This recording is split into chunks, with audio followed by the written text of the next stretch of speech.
네, 이번 시간은 우리의 몸을 조금 더 건강하게 해주는 코너죠. 닥터 플러스 시간입니다. 오늘은 신경과 전문의 권영욱 원장님과 함께 이야기 나눠보겠습니다. 반갑습니다. 예, 안녕하세요. 신경과 전문의 권영욱입니다. 반갑습니다. 네, 오늘 우리가 나눠볼 질환은 어떤 것일까요? 예, 오늘은 일자목에 대해서 이야기해 보려고 하는데요. 목은 엄마 몸속에 있는 태아 시기일 때는 고개를 숙이고 있는 자세를 취하고 있다가요. 출산 이후에는 성장함에 따라서 목을 뒤 젖히는 자세, 즉 옆에서 볼 때는 C자 모양으로 변하게 됩니다. 그런데 요즘은 장기간 스마트 기기 사용과 컴퓨터 작업이 일상이 되면서 정상적인 C자 형태의 목이 일자로 변하거나 심하면은 거꾸로 된 역C자 형태로 진행되고 있는데요. 왜 그렇게 목이 변형되는지 또 그에 대한 치료는 어떻게 이루어지는지에 대해서 자세히 알아보도록 하겠습니다. 네, 오늘 닥터 플러스 주제는 일자목입니다. 많은 현대인들이 일자목으로 인해서 고통을 많이 당하셨을 텐데 오늘은 목의 통증을 느끼셨거나 일자목이신 분들이 함께 하시면 참 좋을 것 같습니다. 자, 그럼 원장님, 먼저 일자목이 무엇인지부터 한번 짚고 넘어가 볼까요? 예. 정상적인 목의 형태는 엑스레이 상에서 측면에서 봤을 때 7개의 경추가 C자형의 아치 구조를 이루고 있습니다. 네. 그런데 일자목이라는 것은 잘못된 자세를 포함해서 다양한 후천적인 요인에 의해서 경추의 뒷부분을 쭉 이어봤을 때 곧은 일자 형태로 쭉 내려와 있는 것을, 그렇게 변형되어 나타나는 것을 이야기하게 됩니다. 근데 우리가 일자목이란 말도 많이 쓰지만 사실 거북목이란 표현도 굉장히 많이 쓰잖아요. 예, 맞습니다. 일자목과 거북목 같은 의미로 볼 수 있을까요? 아, 그건 아닙니다. 예, 거북목이라고 하는 것은 엑스레이가 아닌 육안상으로 봤을 때, 귀가 옆에서 봤을 때 어깨보다 앞으로 많이 나와 있는 것을 통칭하여서 네. 거북목이라고 하게 됩니다. 외형상으로는 거북목이라 하더라도 네. 엑스를 찍어보게 되면은 그게 일자목이 나올 수도 있고요. 네네. 역시자 커브가 나는 경우도 있고 과도한 점만이 나타나는 경우도 있습니다. 이런 다양한 형태의 목 커브가 나올 수 있기 때문에 그 일자목과 거북목은 약간 틀리다 볼 수 있겠습니다. 일부에서는 거북목이랑 일자목을 아주 엄밀하게 구분해서 설명하기도 하는데요. 네. 제가 보기에는 임상적으로는 큰 차이가 없다고 생각합니다. 큰 차이는 없지만 그래도 엄밀히 따져봤을 때는 다른 질환이다라고 보면 되겠네요. 예, 맞습니다. 네, 알겠습니다. 그러면 이런 일자목은 사실 생활 습관 때문에 많이 발생한다라고 말씀해 주셨는데요. 네. 이외에 다른 원인들은 뭐가 있을까요? 원인은 크게 두 가지로 분류해서 말씀드릴 수 있겠는데요. 먼저 목 자체의 문제와 골반이나 다른 구조물의 문제가 목에 영향을 미치는 경우입니다. 여기서 목 자체의 문제라는 것은 목의 외상이나 경추 근육의 과사양으로 인해서 경추의 근육이 경직되고 통증이 생기게 되는데 그 통증이 생긴 자세를 피하기 위해서 더욱더 안 좋은 자세를 취하게 되는 악순환으로 목의 커브가 소실되는 경우입니다. 그리고 또 다른 원인으로는 자식 생활을 할 때에 골반을 뒤로 젖히고 앉는 자세를 취하게 되는 경우가 많은데요. 네네. 그렇게 되면은 골반에 연결되어 있는 요추가 뒤로 빠지게 되고 그럼 우리 몸은 중심을 잡기 위해서 흉추와 경추가 앞으로 나오게 됩니다. 결과적으로 등이 굽어지고 머리가 어깨보다 앞으로 나오는 형태를 띄기 쉽게 되는 것입니다. 이렇게 되는 경우를 전신 자체의 문제 때문에 생기는 목에 영향을 주는 상태라고 말씀드리는 것입니다. 잘못된 생활 습관이나 자식 생활들이 일자목의 원인이 되는 거네요. 예, 그렇습니다. 네, 그러면은 구체적으로 어떤 자세나 행동들이 일자목을 유발한다라고 볼 수 있을까요? 예, 아무래도 목의 정상적인 정렬 유지 상태를 방해하는 자세가 주요 요인으로 꼽을 수 있겠는데요.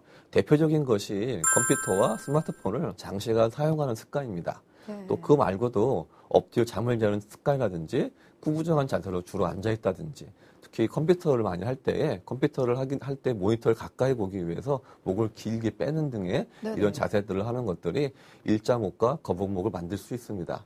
사진에서 보시게 되면은 왼쪽 사진이 지금 컴퓨터 작업을 할 동안에 고개를 앞으로 길게 내밀게 되어서 중심축 자체가 앞으로 밀리게 되어서 고개를 들게 되면서 목이 과도한 전만과 등에 과도한 후만이 발생되는 경우입니다.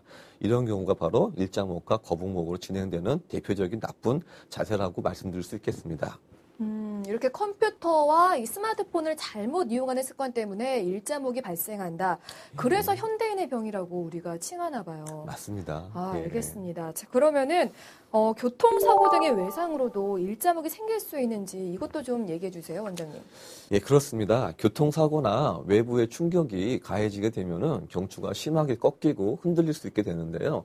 그럴 경우에는 주변 조직들이 경추를 보호하기 위해서 급성으로 경직되면서 통증이 생기게 됩니다. 네. 보통은 숙이는 동작보다 젖히는 동작에서 통증이 심해지는 경우가 많기 때문에 통증을 피하기 위해서 고개를 약간 앞으로 숙이는 자세를 유지하게 되죠. 그리고 이 자세가 지속되게 되면은 우리 몸은 통증이 사라진 후에도 네. 이 자세를 편하게 느끼게 되고 이 자세를 잘못된 자세라고 인식하지 못하게 됩니다. 그래서 그런 상태를 계속 유지하게 되면서 C자형 커브를 상실하게 되고서 일자로 뻗은 목을 유지시킬 수 있게 되는 것입니다. 컴퓨터나 스마트폰의 사용이 적은 시절에서는 교통사고와 외상이 이런 일자목의 주요 요인이었습니다. 정말요? 예. 그럼 이렇게 잘못된 생활 습관이나 외상으로 인한 일자목의 원인이 다를 경우에는 예. 증상도 다를 것 같고 중증 정도도 다르게 나타날 것 같은데 어떤가요, 원장님? 사실은 큰 차이는 없습니다. 어차피 통증이나 불편감은 나타나기 때문인데요. 외상으로 인한 경우가 아무래도 조직 손상이 심할 수 있고 또 그로 인해서 통증 정도가 더욱 클 수 있기 때문에 그런 부분이 통증이 심하게 나타날 수 있습니다. 네. 생활 습관으로 인한 경우에도 사실은 대부분은 만성으로 진행되는 경우는 극심한 통증보다는 뻐근하고 불편하면서 네. 오래 지속된 경향이 있죠. 근데 그게 또 심해지는 분들은 또 굉장히 심한 통증이 나타나기 때문에요. 네네. 어느 것이 꼭 심하다, 안 심하다라고 구분하기는 좀 애매모호합니다. 알겠습니다. 자, 그럼 지금부터는 일자목의 증상에 대해서 한번 알아볼 텐데요. 말씀해 주신 것처럼 목의 통증이 가장 대표적인 증상이 아닐까 싶은데 예. 그 외에 또 어떤 증상들이 있을까요? 예, 경추 변형에 의해서 머리의 무게 중심이 전방으로 쏠림에 따라서 무게를 지탱하는 목의 뒤의 근육들이 긴장이 되고 뒷목이 뻐근하고 당기는 증상과 함께 쉽게 피로감을 느끼는 것이 맨 처음 증상이라 볼 수 있습니다. 그리고 그런 목의 부호가 지속되게 되면은 근육이 아프거나 딱딱하게 만져지는 통증점, 통증 유발점이 생기게 되는데 네. 이러한 통증 유발점은 연관통을 발생시켜서 두통이나 시야 흐림, 어깨 통증, 팔저림, 말초신경 장애 같은 다양한 양상으로 증상이 나타날 수 있습니다. 이 통증점이 연관통을 발생시킨다라고 하셨거든요. 예. 연관통이라는 개념이 조금 낯선데요. 어떤 의미인가요? 예. 조직에 손상이 있게 되면은 실질적으로 손상이 된 부위에 통증이 나타날 수도 있고요. 네. 그 부위가 아닌 다른 부위에서 증상이 나타날 수 있습니다. 네네. 이렇게 그 원래 부위가 아닌 다른 부위에 증상이 나타나는 경우, 통증이 나타나는 경우를 연관통이라고 합니다. 사진 보시겠습니다. 네. 이 사진을 보시게 되면은 이 X표된 부분들이 실제로 병을 유발시키게 되는 원인이 되는 부위가 되는 것이고요. 네네. 빨간 점들이 환자분들이 느끼는 증상을 느끼는 부위입니다. 대표적으로 승모근이나 흉쇄 유돌근, 후두 하근 같은 것들이 여기가 아프지 않고요. 환자분들은 느끼시기에는 편두통이나 아니면 눈 앞쪽에 안아 통증이라든지 뒷목의 통증들을 나타내는 것이죠. 이와 같이 병이 있는 부위와 증상이 나타나는 통증을 나타내는 부위가 다른 것들, 떨어져 있는 것들을 연관통이라고 설명을 합니다. 네, 우리가 실질적으로 손상된 부위가 아니라 연관되어 있는 다른 부위에서 통증을 느끼시는 거를 연관통이라고 말한다고 합니다. 예. 자, 그럼 말씀해 주시긴 하셨는데요. 구체적으로 그 외에 어떤 부분에서 우리가 또 통증을 느낄 수 있을까요? 예, 사진 보시겠습니다. 예. 위로는 심한 두통, 아래는 어깨나 등, 멀리 손끝까지도 통증이 나타나기도 하는데요. 이 사진을 보시게 되면은 이 흉쇄 유돌 같은 것을 예를 들어 볼 수 있습니다. 이런 경우에는 이 X표진 부분들이 실질적인 병이 있는 부위고요. 네. 환자분이 증상을 느끼는 것은 안아 주위의 통증이나 두정통, 편두통이 나타날 수도 있고, 또 심한 경우에는 눈 앞쪽, 아니면 눈 위쪽에 통증이 나타날 수 있습니다. 네네. 또 흔한 것 중에 하나가 후두 하근이라고 하는 요 뒤통수 쪽에 있는 근육들인데요. 마찬가지 보시면은 X표진 부분들이 실질적으로 병의 원인이 되는 부위들이고요. 심한 통증이 나타나는 부위는 귀 위쪽으로, 옆쪽으로 치두통이 심하게 나타나는 경우가 있을 수 있습니다. 네. 또 대표적으로 흔한 것들이 승모근의 통증입니다. 네. 이 승모근은 이 어깨 위쪽의 근육을 얘기하는데요. 여기 여러 개의 통증 유발점이 있습니다. 대표적인 것들이 여기 위쪽의 상부에 통증 유발점이 활성화되게 되면은 이렇게 편두통이나 목 통증, 그리고 심한 경우에는 어깨, 등 사이, 견갑골 사이 통증이라든지 네. 등 전체가 통증이 나타날 수도 있고요. 또 한 가지 또 흔하게 보이는 것이 사각근입니다. 지금 네네. 보시는 것은 이 사각근에 보시게 된 것처럼 이렇게 X표된 부위가 통증이 유발되게 되면 통증 유발증이 발생하게 되면은 보시는 바와 같이 등 그리고 팔 위쪽 멀리는 손끝까지 손목과 손끝까지 가슴까지도 통증이 나타날 수 있는 다양한 증상이 나타날 수 있습니다. 사실은 이렇게 직접적인 연관통이 말고도 신경이나 혈관들이 근육 사이를 지나기 때문에 근육이 손상이 되거나 근육이 경직되게 되면은 그 부분에 혈관이나 신경이 압박받게 되어서 지금 말씀드린 거 말고도 통증, 저림 증상, 먹먹하거나 감각이 둔해지는 등의 신경 증상이 같이 동반되기도 합니다. 목이 아픈데 어깨도 아픈 것 같고 머리도 아픈 이유가 다 연관되기 때문이었네요. 예, 맞습니다. 예. 네, 그럼 이번에는 거북목에 대해서도 한번 알아보겠습니다. 이 거북목을 우리가 육안으로 봤을 때 귀가 어깨보다 나오는 증상이 나타난다라고 하셨거든요. 예. 그 외에 또 어떤 증상들이 있을까요? 보통 목이 앞으로 나왔다는 것은 사실상 이제 등에서부터 흉추에서부터 굽어진 자세가 목까지 이어진 것이라고 볼 수 있습니다. 네. 그러고 보면은 우리 몸은 시야를 확보하기 위해서 고개를 들게 되는데요. 그러면은 목 뒤의 근육들은 굉장히 경직이 많이 되고요. 턱을 네. 들리는 자세를 취하게 됩니다. 이런 자세들은 목 쪽과 등 쪽의 통증들을 많이 나타낼 수 있고 특히나 등 가운데 견갑골 사이에 등 통증을 많이 심하게 나타낼 수 있습니다. 그럼 일자목의 경우에도 아까 말씀해 주시긴 하셨는데 등에 통증이 있는 게 당연한 건가요? 대부분의 경우가 사실은 등 통증이나 어깨 통증과 같이 동반된다고 보시는 게 맞다고 생각되어집니다. 거북목이 좀 더 등 통증이 강하고 뭐 좀 심할 수는 있지만 일자목이라고 해가지고 등 통증이 없거나 그런 것은 아니고요. 굉장히 다양한 증상이 나타날 수 있기 때문에 제가 그래서 임상적으로 거북목이나 일자목이 임상적으로는 큰 차이가 없다고 설명드린 것입니다. 알겠습니다. 자, 그리고 연관통을 좀 더 이야기해 볼게요. 예. 우리가 가장 일반적이고 심하게 나타나는 게 두통이 아닐까 싶어요. 예. 그런데 저는 좀 지금 드는 생각이 이렇게 두통이 자주 나타나는 게 일반적인 현상일까? 이런 게 좀 궁금한데 어떤가요, 원장님? 예, 먼저 말씀드려야 할 게 있는데요. 두통은 사실은 굉장히 다양한 원인에서 나타날 수 있습니다. 네. 두통이 있다고 해서 일반인들께서는 보통 목에서 올라오는 것으로 많이 생각을 하시는데요. 네네. 사실은 대부분의 경우는 목에서 올라오는 것이 아닌 두통 자체의 문제일 수 있습니다.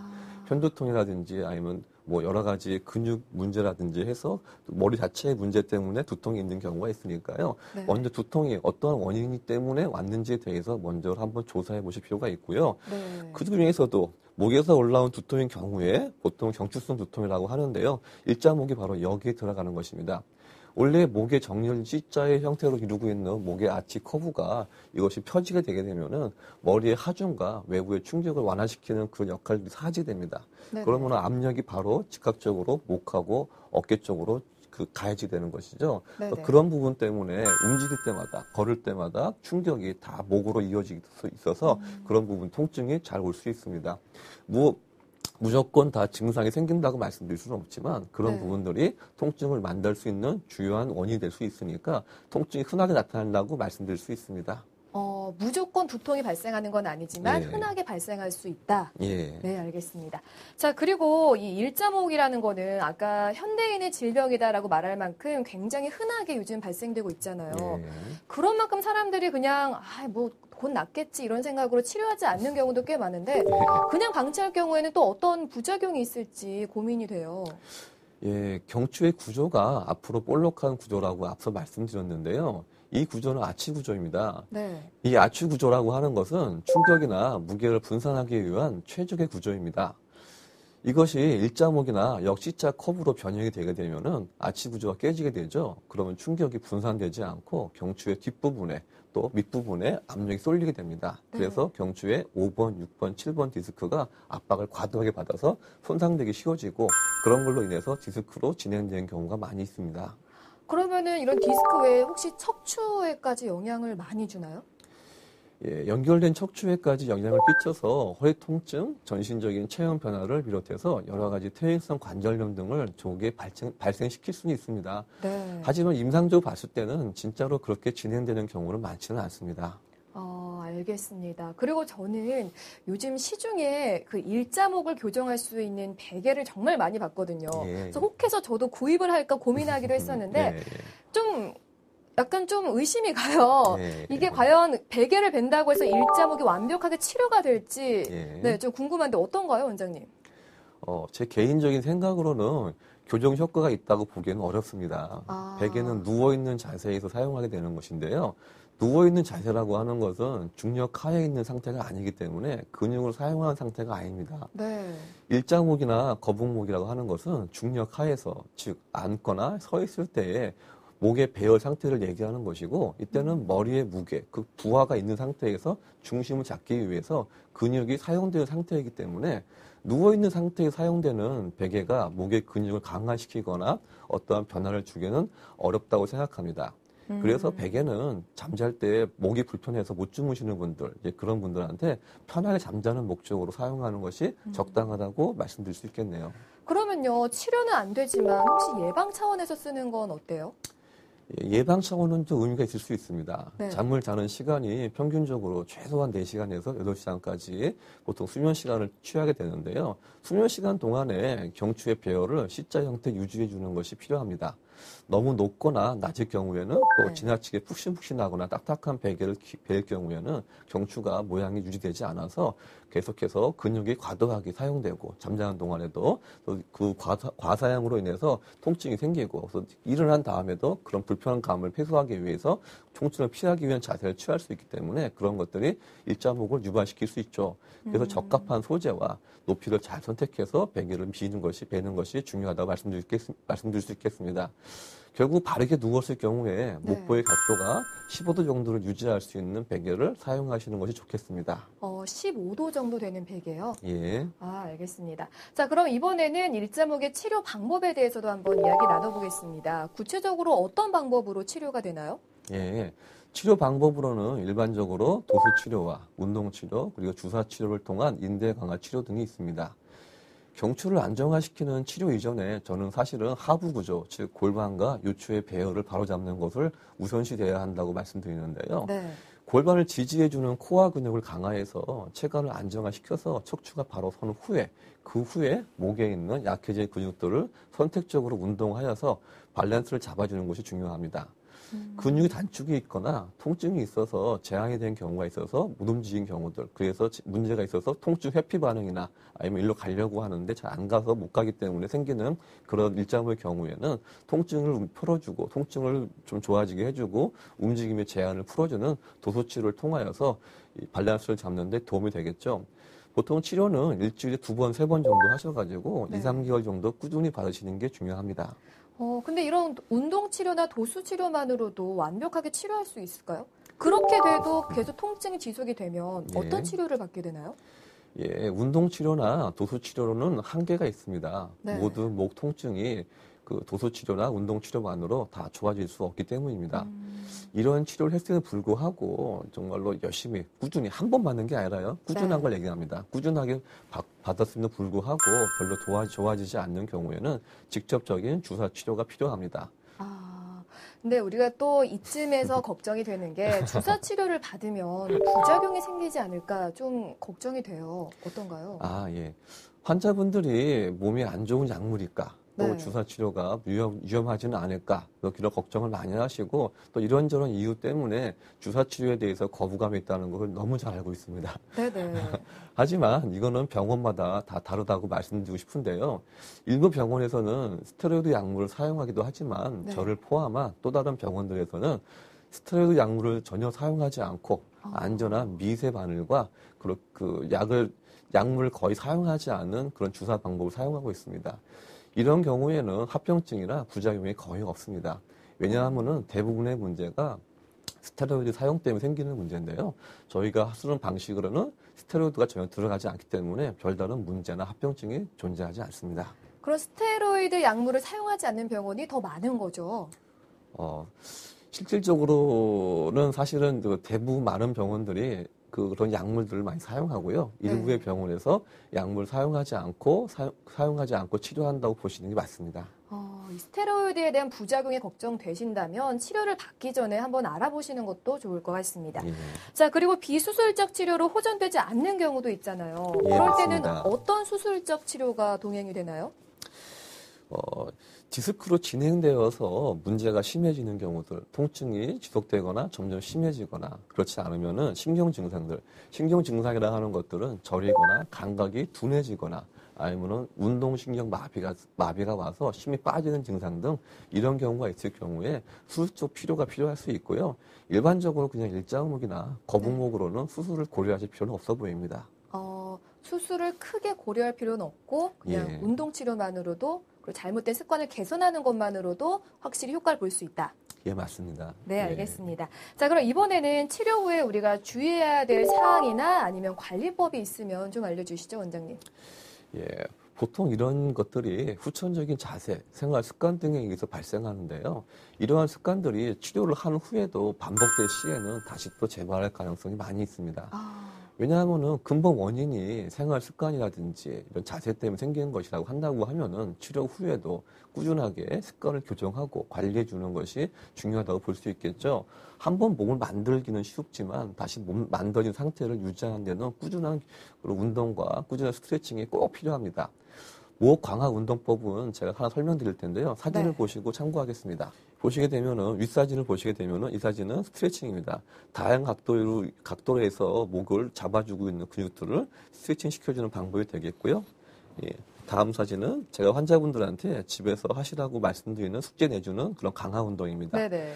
수건을 돌려 말아서 한 주먹 정도 되는 정도의 굵기로 해가지고서 흉골 위에 놓은 상태에서 턱으로 이 수건을 지그시 누르는 것입니다.